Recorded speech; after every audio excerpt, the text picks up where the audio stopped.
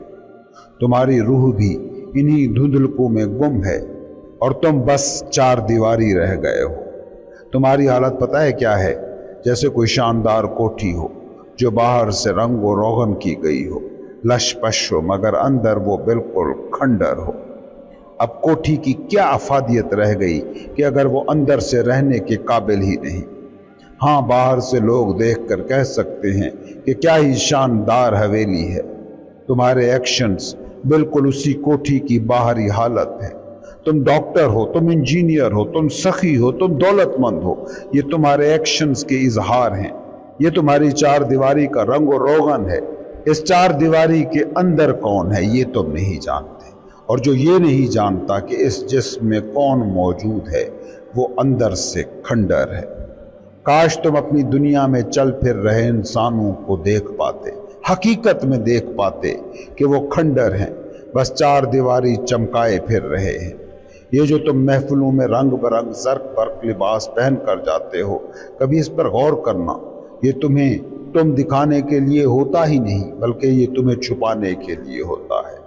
تم باہر سے زرق برق لباس پہن کر لوگوں کے سامنے جاتے ہو اور انہیں کھنڈر کوٹھی کا باہر دکھا آتے ہو۔